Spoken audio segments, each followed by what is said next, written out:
of Worthy by Design.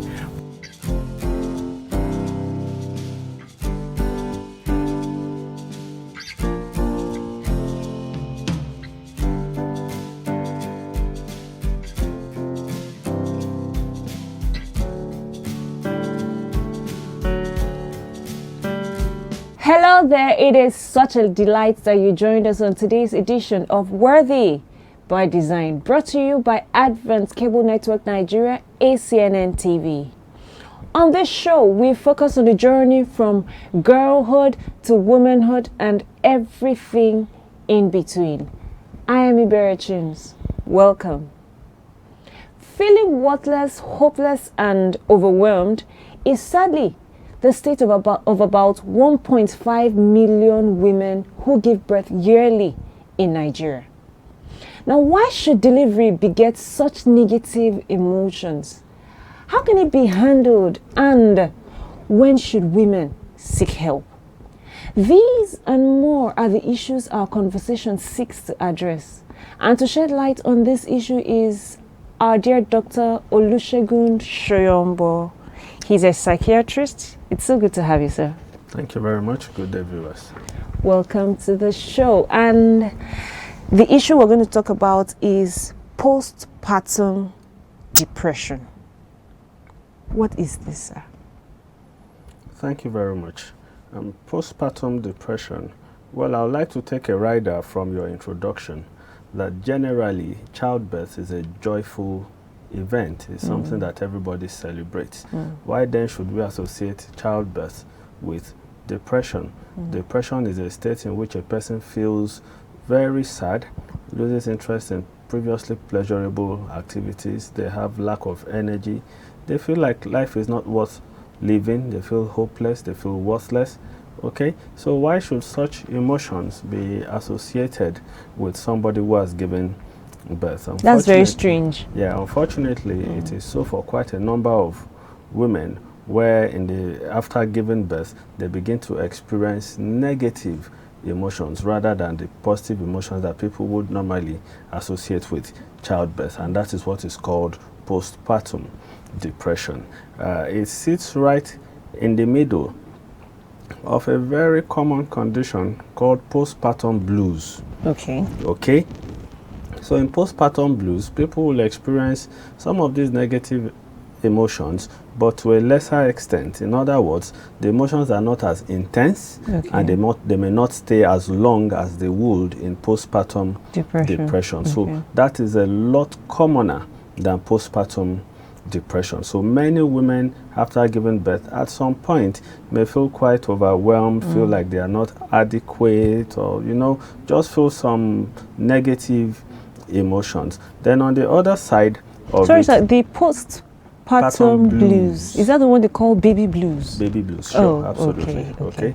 And then on the other side of it, you have what we call the postpartum psychosis, which is not as common as postpartum depression, because again the symptoms there are more severe. Psychosis generally refers to a lack of touch with reality. When somebody has lost touch with reality, the behavior becomes completely disorganized. People can't understand why this person is behaving this way. They may have strange experiences, hear voices that other people can't hear, see things that other people cannot see, have unusual beliefs that they hold very strongly to, but which are actually false, what we call delusions. Okay, so postpartum depression sits right in the middle there. On the one hand, you have the very common postpartum blues that most people will recover from without any treatment, without any counseling from anybody by themselves. They will just recover after a few days to maybe a maximum of 2 weeks, thereabout. And then you have postpartum psychosis with a lot more severe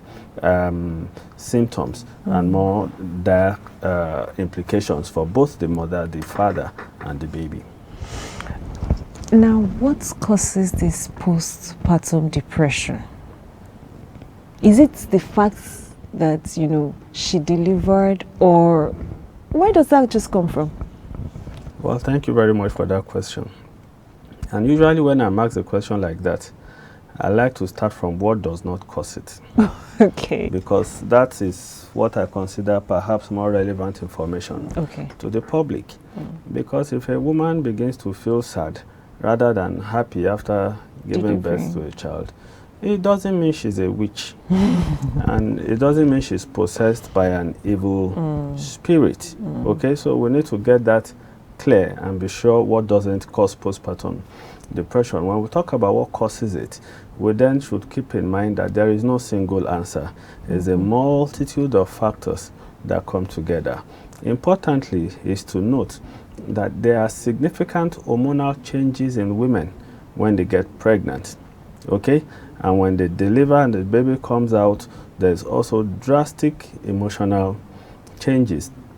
Okay, so if you take the typical adult female who menstruates once a month, you have those ones who know that they experience some terrible mood every month associated with their menstrual cycle, and that is because of hormonal changes. So you can imagine when somebody gets pregnant, has a build-up of certain hormones for a period of 9 months, and then delivers, and suddenly drops. All those hormones that have gone up come down, and then a new set of hormones come into the picture. So one principle, one theory is that the hormonal changes account for this. Okay, but like to break it down, that would be a biological factor, but there are other things that contribute to a person having postpartum depression. For example, has the person had depression before she even got pregnant?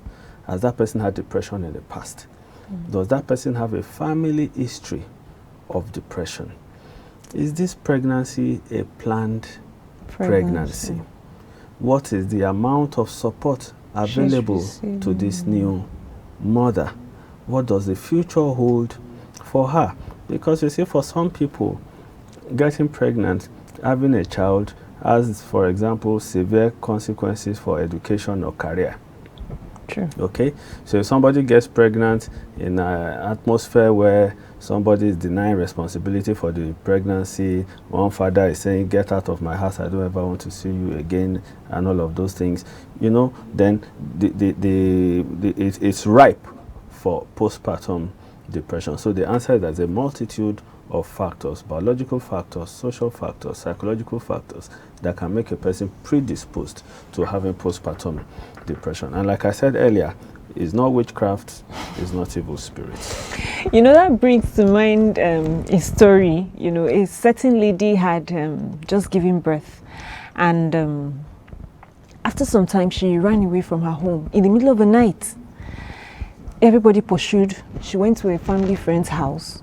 Got there, she was, you know, they said she had the strength of like 3 men. You know, was picking up people and hitting them on the floor. Husband came and she didn't want to go back to the house. She didn't want to see her baby. All they could do was gather around her and pray for her. They prayed for hours on end. There was no, there was no change. So it was like, probably she's possessed by something. So that means that lady was not possessed. No, she wasn't. I hope we can say that she wasn't possessed. She was ill.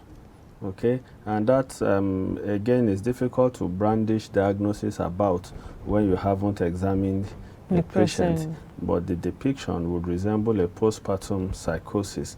Remember what I said earlier about postpartum psychosis?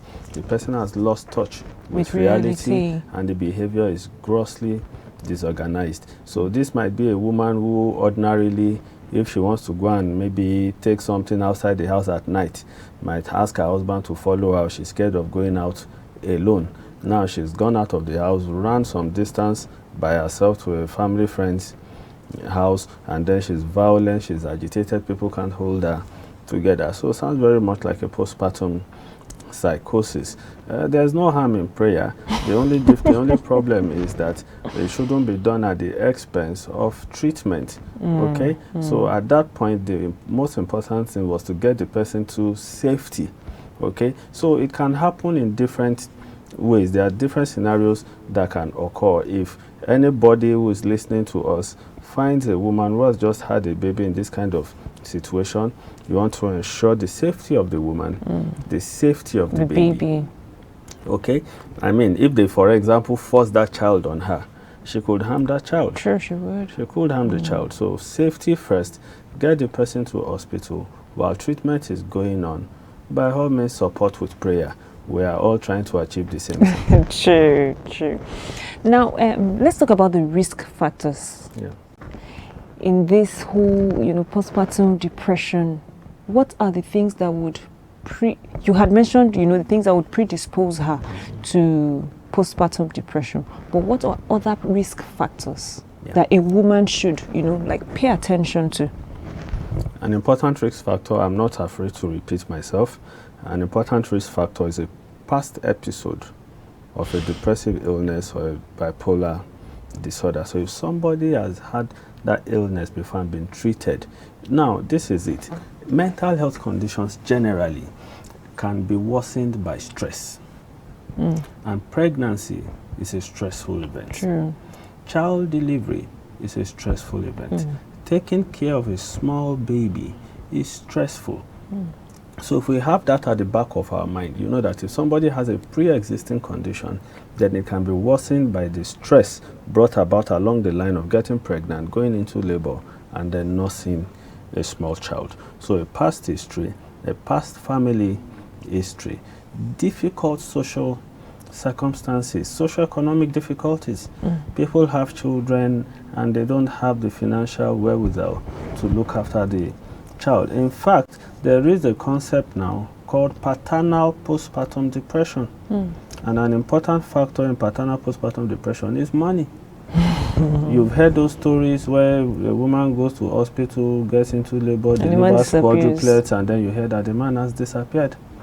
Okay, so the social circumstances surrounding the patient also an important contributing factor to developing postpartum depression. But I guess when we get to the point of discussing how to help, we'll revisit some of these things and talk of how some of them can be prevented. Some of them, there's just nothing you can do about it. If you have a family history of an illness, what are you going to do about it? The rest is for us in the medical field to be more vigilant, the doctors, the midwives, and all that, so that we can identify these things early and get treatment.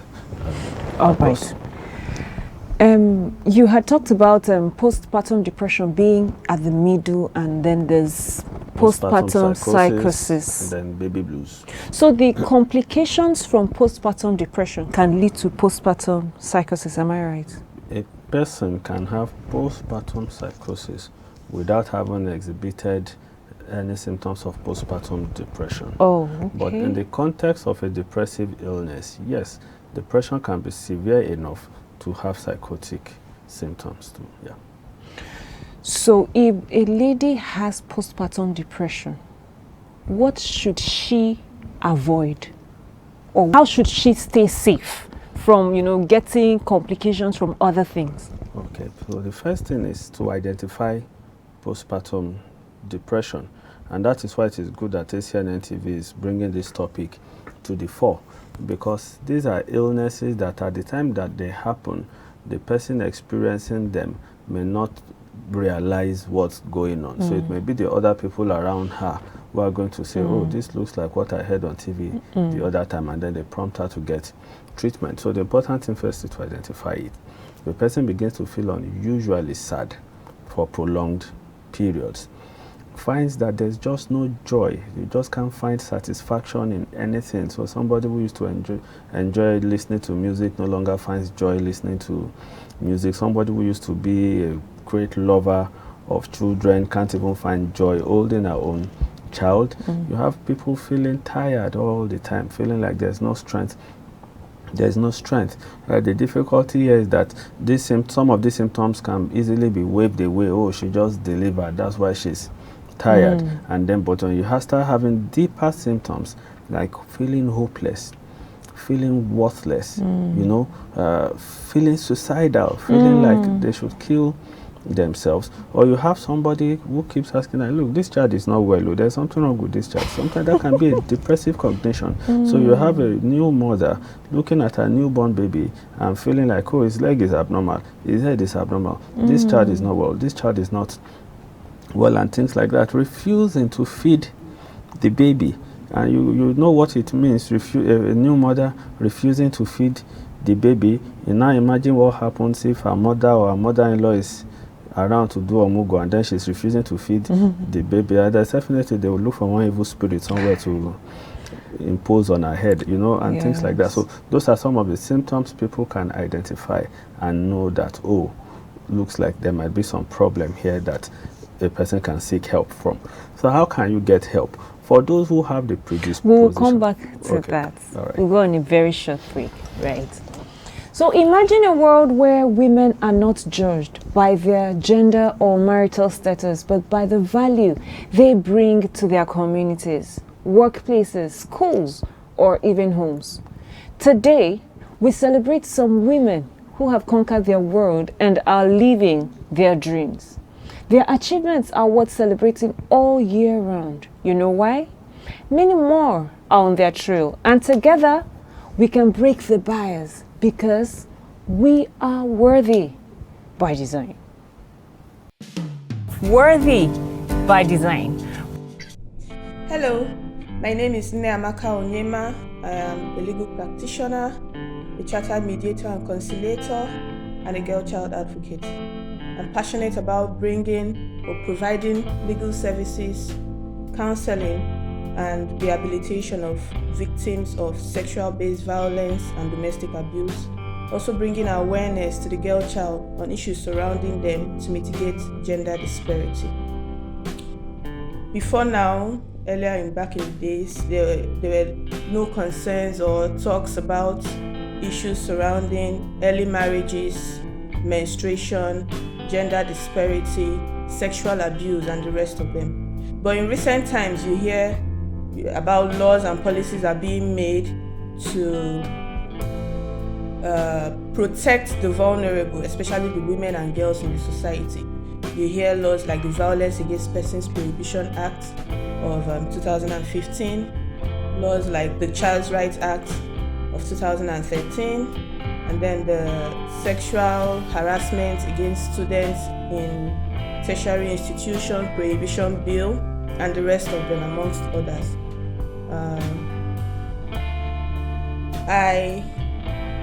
My mission in life is not just to live, it's not just to survive, but to thrive and make impact, leaving my footsteps on the sand of time.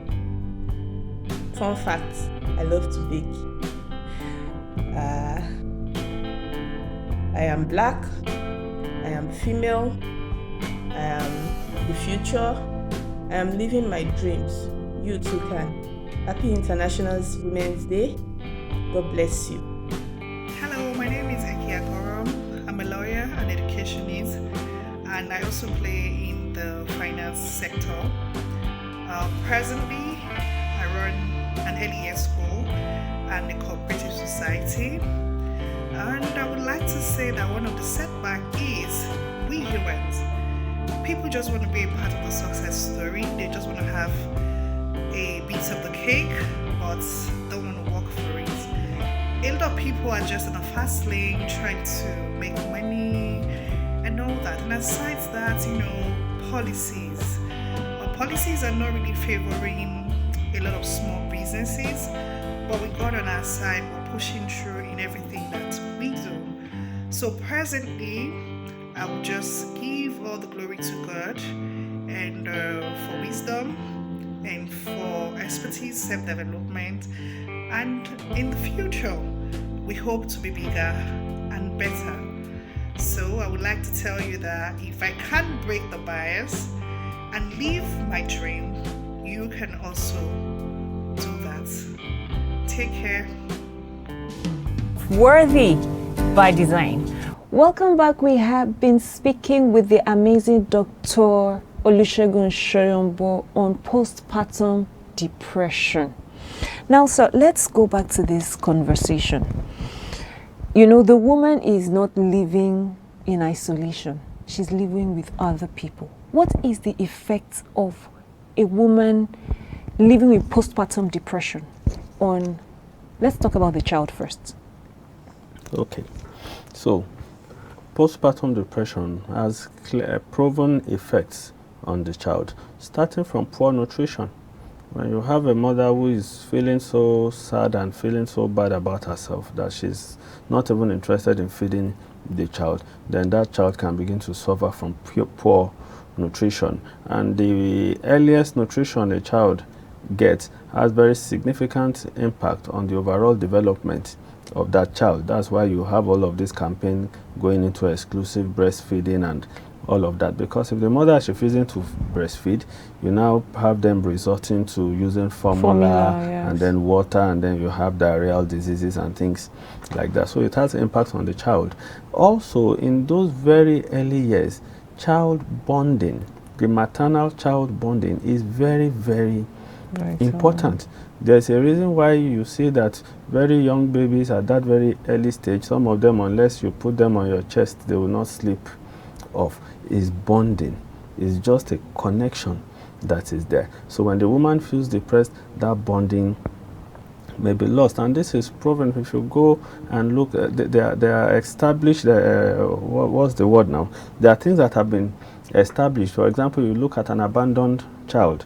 People will have a child and go and put the child in a dump site, in a dustbin, and somebody else discovers. You see that that child doesn't have that bonding. And it tells on the development of that child if help doesn't come quickly and all that. So it impacts on the child negatively. Of course, down the line, further down the line, is that it is a risk factor for depression in the mother down the line. And that in itself is a risk factor for depression in the child later in life. For real? Yeah. That's amazing. No, remember we said that even for the mother, a family history of depression. Oh, so if she has the mother, that's a child. family history then for that child. So it's a risk factor. How about the father? So I already talked about paternal postpartum depression. Again, when a woman is ill, the whole family is ill. We have talked about this woman in relation to the child that she has just given birth to, but there is no law that says that people have postpartum depression only when they have their first child. So imagine if she has other children already and she's neglecting them, she's not able to care for them and all that. So they suffer. The husband also suffers in the same way. Because unfortunately, at the beginning, nobody understands it. We're supposed to be happy together. And now this woman is unhappy. Not only is she unhappy, she's neglecting care of the family and all of that. A lot of burden comes onto the man. At the beginning, nobody realizes that this is something they should go to hospital for, and everybody keeps running around. And in fact, sometimes the relationship gets damaged, sometimes damaged irreparably, okay? Because nobody is interpreting it as an illness. You know, so it affects the husband, it affects the children, affects the mother, affects everybody, basically. So when should... I wanted to say, when should a woman seek help? But she shouldn't be the only one seeking help. Like the family, when should help be sought for the woman? Once these symptoms are recognized. Again, undue sadness, feeling tired unnecessarily, losing interest in pleasurable activities, not wanting to have anything to do with the child, not wanting to breastfeed, not wanting to carry the child, run to the hospital. Feeling hopeless, feeling helpless, they should seek help. Once these symptoms are recognized, the woman is crying. But they tell you it's normal. They say it's normal, it happens. It isn't. It's a function of, you know, we've talked about postpartum blues, which is commoner and which resolves on its own. It's like malaria. When you're having malaria, you begin to feel unwell on Monday, you feel a bit unwell on Tuesday. If you're not getting better by Wednesday, even you begin to tell yourself, I bet I have malaria, I bet I have malaria. So even if a woman has postpartum blues and the symptoms are worsening, then it can be normal. Okay? Because postpartum blues shouldn't worsen and stay for long periods. It should stay for a short period and then it gets better and then it resolves. So as the symptoms are worsening or they are protracted, is an indication that, and you see, if we are going to make a mistake, what do we say? Let us err on the side of caution. Go to the hospital, let them tell you there's nothing wrong with her. It's better than sitting on a bomb and then everything explodes in your face. Seek help for your wife, your sister, your mother, whoever. Seek help. Talk to someone. Don't keep quiet. Don't die in silence. Okay, so we're drawing to a close, right? So, but what precautionary measures can a woman take? Probably someone who is, has a family history of depression, or, has some of those things you had talked about. What precautionary measures can she take prior to delivery, just so that, we don't have this postpartum depression thing coming up? Thank you very much. We have already established that an illness that affects the entire family. Yeah. The precautionary measures should be taken by the entire family. The responsibility is not on the woman alone to take precautionary measures. And it starts from planning the pregnancy. As much as possible, pregnancy should be planned. Somebody should say, okay, it is time for us to start having children. Let us try. So when the pregnancy comes, the person is not surprised. And then when the person gets pregnant, you have a 9-month period. Let's say you don't even know immediately. So let's say you have a 6.5 or 7 months period to prepare for delivery. All of that should be planned. Adequate antenatal care, adequate financial planning, and all of that. And then when the woman delivers, where is help coming from? And that is a very important part of this discussion. In the past, it used to be taken for granted that there will be relations available to help. A lot of women are no longer having it that way. Some people give birth, their own mothers are no longer alive, or they are too ill, or they are in a faraway place and cannot travel to come and help the woman. So we must begin to think of ways to rally around new mothers to support them. So the ACNN is for the Anglican Church. So the church, for example, must find a way to rally around new mothers. The women in the area say, oh, who is going to cook for this family today? Who is going to help her do her house chores? Who is available to go and pick her children from school? Imagine a woman who gives birth and her husband is, say, a missionary and is away, or is a soldier, is in Meduguri. Who is going to be available to provide that help? And then the conversation must keep going. What form of help should people provide? This Omugo is a very, very wonderful support system, but it's also a system that sometimes brings problems. Okay, so when you go to the house of a mother who has just delivered, and then I say, I'm the mother-in-law, go and cook for me. Somebody who herself needs help, and then you are going to increase the burden by being somebody that she will be caring for. So those are things that people have to put into consideration. When you are around a newborn mother, let her take care of her baby, but you take care of the mother. Help her go to the market, help her do the dishes, help her do the laundry, help her iron, help her pick the other children from school and things like that. So a lot of support will go into it. And importantly is to recognize the symptoms early when they are there and let people get treated for it. Right. So I will really want to go on with this conversation because there's a lot more to talk about. But before we go, I want you to just put these two things together. How does postpartum depression impact on the woman's self-worth? And how should it be treated? How should postpartum depression be treated? Can you put this together in less than 2 minutes? Yes, when it comes to a woman's self-worth, depression is an illness that batters a person's self-esteem. You begin to feel inadequate, you feel like you're not good enough, you even feel like you're not worth anything. So that in itself is a symptom of depression. So the direct answer is that postpartum depression can really batter a woman's self-worth. Now, when it happens, and then the mother-in-law is aware, mother is aware, sister is aware, this person is aware, it further deepens that feeling that, oh, I'm not adequate. Other people have been having children and taking after their own children. Why can't I look after my own child? And of course, you have people who now come and say, this person cannot breastfeed, though, so that she will not transfer this sickness to the child. That is also not true. A woman with postpartum depression can breastfeed. So long as she's psychologically willing to breastfeed, she should be allowed to breastfeed and bond with her child. What is the treatment for postpartum depression? That is something that the doctor will determine when he examines the patient. But my plea is to our people is, please, when you go to the hospital and this diagnosis is made,